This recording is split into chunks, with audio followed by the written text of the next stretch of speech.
जी नमस्कार students, welcome back to our YouTube channel Satnam sir आइल्स। ये मंथ का लास्ट एग्जाम है और ये वाला एग्जाम जीटी के साथ है, तो आप लोगों के लिए मेरी तरफ से गुड लक है। और जो भी स्टूडेंट्स अपना एग्जाम देने जा रहे हैं वो अपनी प्रिपरेशन अच्छे से करें और मैं यही आप लोगों के लिए रिक्वेस्ट करता हूँ, यही आप लोगों के लिए भगवान के आगे प्रार्थना करता हूँ कि आप सभी लोगों के बहुत अच्छे स्कोर एग्जाम में आए।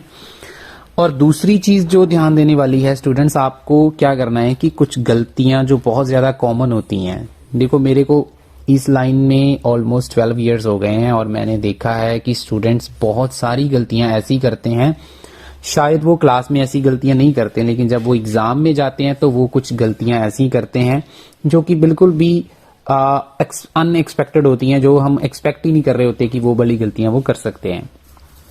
ठीक है जी, तो इस वीडियो में मैं आपको कुछ ऐसी ही कुछ कॉमन मिस्टेक्स के बारे में बताने की कोशिश करूंगा। आप लोगों ने पूरे ध्यान से मेरी बात को सुनना है और ये चीजों का आपने एग्जाम में ध्यान रखना है।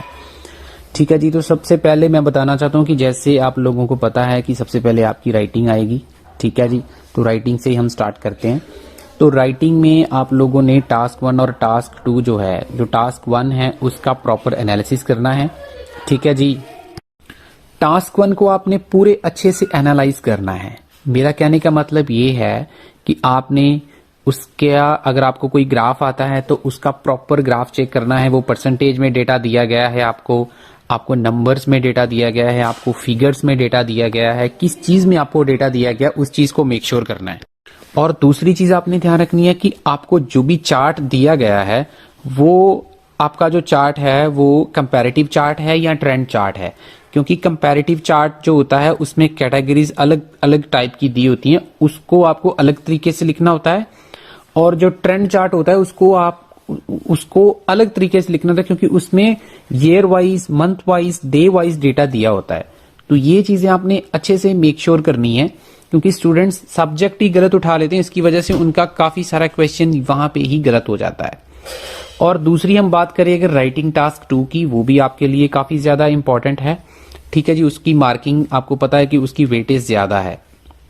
आपका सबसे पहला काम है आपको क्वेश्चन को अच्छे से रीड आउट करना है, समझना है और आपने रफ नोट्स बना लेने हैं अपने क्वेश्चन पेपर के ऊपर कि आपको इस क्वेश्चन में आपने क्या लिखना है। जो भी आपके पॉइंट्स हैं उसको आपने लिख लेना है और फिर आपने उसको लिखना स्टार्ट करना है। आप चाहे राइटिंग टास्क 1 पहले कर लें, तो मैं तो यही एडवाइस करूंगा कि आपको पहले राइटिंग टास्क 2 करना चाहिए, क्योंकि कई बार हमारे पास राइटिंग टास्क 1 लिखने के लिए थोड़ा कम टाइम भी रहता है तो भी हम लिख सकते हैं, लेकिन अगर आपका टास्क 2 छूटता है तो आपके 6 बैंड आने के, 6 से ऊपर बैंड आने के चांसेस कम हो जाते हैं। तो इस चीज का आपने अच्छे से ध्यान रखना है, कौन सी कैटेगरी है क्वेश्चन की। और इंट्रो लिखने के बाद, बॉडी पैराग्राफ 1 लिखने के बाद, बॉडी पैराग्राफ 2 लिखने के बाद आपने हर बार अपने क्वेश्चंस को रीड करते रहना, ताकि आप अपने टॉपिक से बाहर ना जाओ। ठीक है जी, दूसरी गलती जो स्टूडेंट्स, अब अगर हम बात करें रीडिंग की, तो रीडिंग में जो है सबसे पहली चीज आपके लिए इंपॉर्टेंट है इंस्ट्रक्शंस। आप लोगों के लिए इंस्ट्रक्शंस बहुत ज्यादा इंपॉर्टेंट होती हैं। इंस्ट्रक्शंस की तरफ हमारा ध्यान नहीं जाता है, क्योंकि हम लोग सारे का सारा जो फोकस है वो हम लगा देते हैं क्वेश्चन ढूंढने को, लेकिन जो क्वेश्चंस की इंस्ट्रक्शंस होती हैं उस चक्कर में हम उसको भूल जाते हैं। तो जो क्वेश्चंस की इंस्ट्रक्शंस हैं उसको आपने बड़े ही केयरफुली देखना है। आपका जो क्वेश्चन है वो 1 वर्ड में है, अगर ट्रू फॉल्स है तो ट्रू फॉल्स लिखना है, यस नो नॉट गिवन है तो यस नो नॉट गिवन लिखना है। और अगर मैं लास्ट पैसेज की बात करूं तो उसमें आपको जो ब्लैंक्स आती हैं वो आपको बॉक्स वाली आती हैं, तो वो भी हमेशा स्टूडेंट्स गलत कर देते हैं ट्रांसफर करने में, क्योंकि उसमें क्या होता है कई बार हमें ABCDE करके लेटर्स दिए होते हैं, तो अगर तो आप लेटर्स में ट्रांसफर कर रहे हो तो आपका आंसर सही है, लेकिन अगर आप वर्ड्स वहां पे लिख रहे हो तो आपका आंसर गलत हो जाएगा। तो ये सब चीजों का आपने अच्छे से ध्यान रखना है। और दूसरी चीज रीडिंग में आपको मैं बताना चाहता हूं कि आप लोग प्लीज अलर्ट रहिएगा। ये जरूरी नहीं है कि आपको फर्स्ट वाला पैसेज ही इजी आए, आपको पैसेज में थोड़ी सी एक्सचेंज भी हो सकता है। अगर आपका फर्स्ट पैसेज 3 टाइप के क्वेश्चंस आए हैं तो आपको अलर्ट रहना है कि आपको उसके ऊपर टाइम ज्यादा वेस्ट नहीं करना है। आपको सिर्फ 17 और 18 मिनट्स में फर्स्ट पैसेज को कंप्लीट करके जितने भी आंसर आपके मिले हैं उसको छोड़ के ट्रांसफर करके आपने दूसरे पैसेज की तरफ चले जाना है। ठीक है। कई बार क्या होता है कि दूसरा पैसेज हमारे लिए इजी होता है या फिर तीसरा पैसेज हमारे लिए इजी होता है, तो प्लीज मेक श्योर कीजिएगा जो भी पैसेज आपको डिफिकल्ट लग रहा है उसके ऊपर टाइम आप ज्यादा वेस्ट मत करें, क्योंकि अगर आप दूसरे क्वेश्चन से अटेम्प्ट ही नहीं करोगे तो आपके एग्जाम क्रैक करने की जो पॉसिबिलिटी है वो और ज्यादा कम हो जाएगी। ठीक है जी।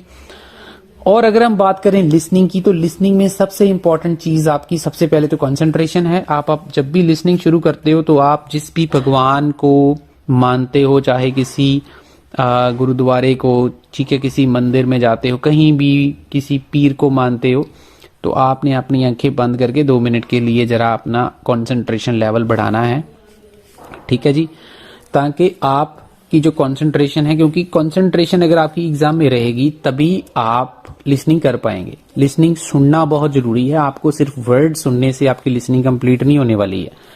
ठीक है। स्पेशली एमसीक्यू की बात करूं तो वो सारे के सारे अंडरस्टैंडिंग के ऊपर होते हैं। अंडरस्टैंडिंग आपकी तभी बनेगी जब आपकी कंसंट्रेशन है, आप 100% एग्जाम में हो तभी आप 100% रिजल्ट ले सकते हो। तो ये सबसे पहला पॉइंट है। दूसरा पॉइंट, स्पेलिंग्स का आपने अच्छे से ध्यान रखना है। ठीक है, स्पेलिंग्स आपके करेक्ट होने चाहिए। तीसरी चीज, इंस्ट्रक्शंस बहुत इंपॉर्टेंट है। 1 वर्ड और एंड नंबर वाले के ऊपर मैंने ऑलरेडी एक वीडियो बनाया था, वो बहुत ज्यादा कंफ्यूजिंग क्वेश्चन है। देखने को तो 1 वर्ड है, लेकिन उसके साथ अगर उसने एंड भी डाल दिया और स्लैश डाल के और भी डाल दिया तो क्वेश्चन और ज्यादा डिफिकल्ट हो जाएगा। ठीक है जी, तो उस वीडियो को भी आप एक बार जरूर चेक कर लें, आपके लिए बेनिफिशियल रहेगी। ठीक है। और जब आप अपने आंसर्स ट्रांसफर कर रहे हो ना, उसको भी आपने मेक श्योर करना कि आपका कोई भी एक भी आंसर ऊपर नीचे नहीं होना चाहिए, आपने इसको डबल श्योर करना है। ठीक है जी। सो ये सारी चीजों का आपने बड़े अच्छे से ध्यान रखना है, ये आपके एग्जाम में बहुत ज्यादा इंपॉर्टेंट चीजें हैं। और लास्ट टिप मैं आपको बताना चाहता हूं, आप अपने आंसर के ऊपर ट्रस्ट करना है। जो भी आपके इंस्टीट्यूट ने आपको सिखाया है, आपने क्लास में सीखा है, उसके ऊपर ट्रस्ट रखना है।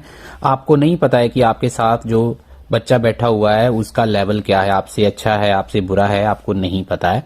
तो आप अपने आंसर के ऊपर ट्रस्ट रखना है। ये नहीं कि आप किसी का आंसर देख के और आपको लगे कि उसका आंसर सही है और आप अपना आंसर भी गलत कर लो।